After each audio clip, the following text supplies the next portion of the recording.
Hello everyone! Ipakita ko ngayon sa inyo ang aking hometown sa Cebu. Pagtingkagol kayo na ng walog. Ito ang bulubundukin ng Dalakit. O ka na, malako pa na. Payak na pamumuhay ang meron kami noon. Ito yung lugar na dinadaan-daanan namin nung mga maliliit pa kami. Walang panahon sa paglalaro dahil maraming gawaing bahay ang nakaatang. Ulan na dito oh.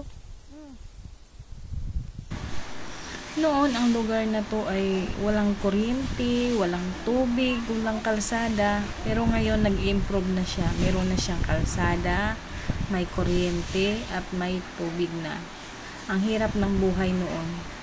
Wala kaming naigiban ng tubig, kundi maglalakad ka ng malayo para makakuha ka lang ng mainom na tubig. Sinasahod naming panglaban noon ay ulan. Kaya iniimbak namin yun sa drum at meron kaming tangki talagang panglagayan ng tubig ulan.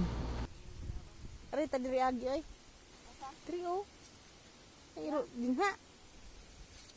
Pakan tag-iro mo lang.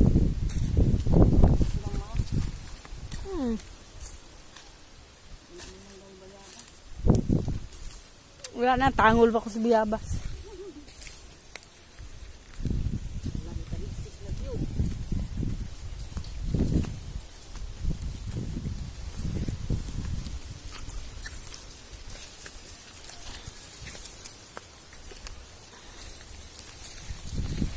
Pagdating naman dito sa taas, ang lakas ng hangin. Umuugong siya habang may bagyo.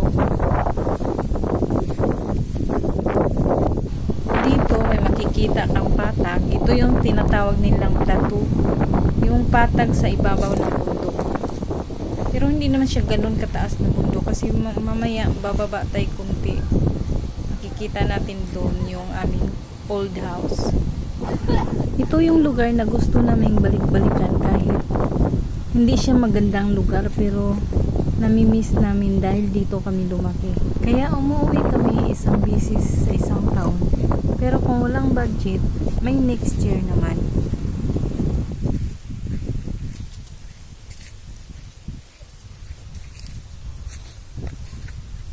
Dito baba tayo konti at dyan sa may bandang baba meron na siyang kalsada. Abot na ng kalsada dito.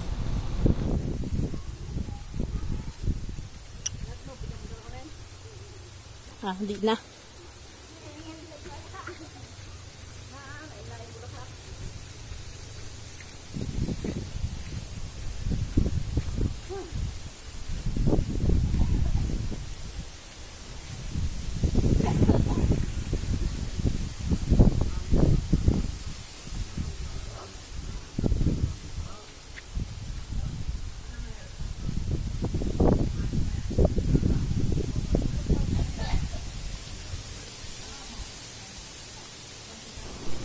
At dito yung old house namin.